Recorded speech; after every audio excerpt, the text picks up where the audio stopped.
Il Veneto è la seconda regione in Italia per consumo di suolo, con un valore del 12,21% contro una media nazionale del 7,64%.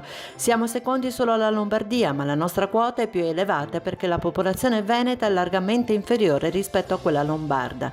Partendo da questo dato, Confcommercio Veneto ha aperto il dibattito sul futuro del territorio tra paesaggio, urbanizzazione e impresa, mettendo al centro la legge regionale sul consumo di suolo approvata lo scorso giugno. Lo ha fatto con un convegno dal titolo Consumo di suolo, ripensare il Veneto, in un confronto tra il mondo dell'impresa e il presidente della regione Veneto, Luca Zaia. Il Veneto è una delle poche regioni d'Italia che si è dotata di una legge sul consumo di suolo. Qual è lo spirito che la anima?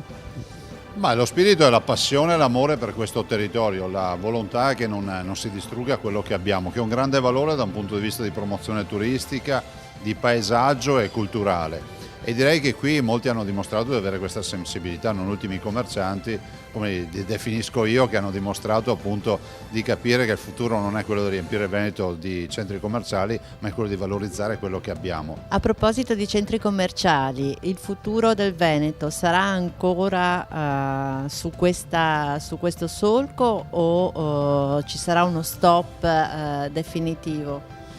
Guardi, lo chiedo a una persona che è convinta che i centri commerciali debbano essere chiusi la domenica, faccia un po' lei.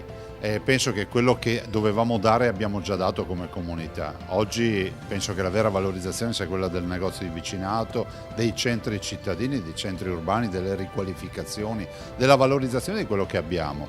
E penso che in questa direzione altri paesi in giro per l'Europa abbiano dimostrato che questo si può fare. Sono paesi nei quali convive il centro commerciale come lo conosciamo noi, ma convive anche il nuovo centro commerciale che è quello della valorizzazione del centro città. Dobbiamo recuperare le città.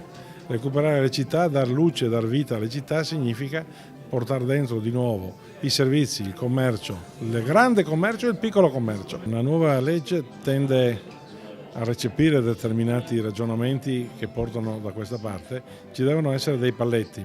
Noi chiediamo che si possa coinvolgere i comuni con un emendamento ben preciso a decidere di nuovi grandi insediamenti e non un singolo comune, altrimenti diventa la battaglia dei poveri, perché tutti vorrebbero averlo nel proprio, invece bisogna ragionare anche per non impoverire quelli vicini.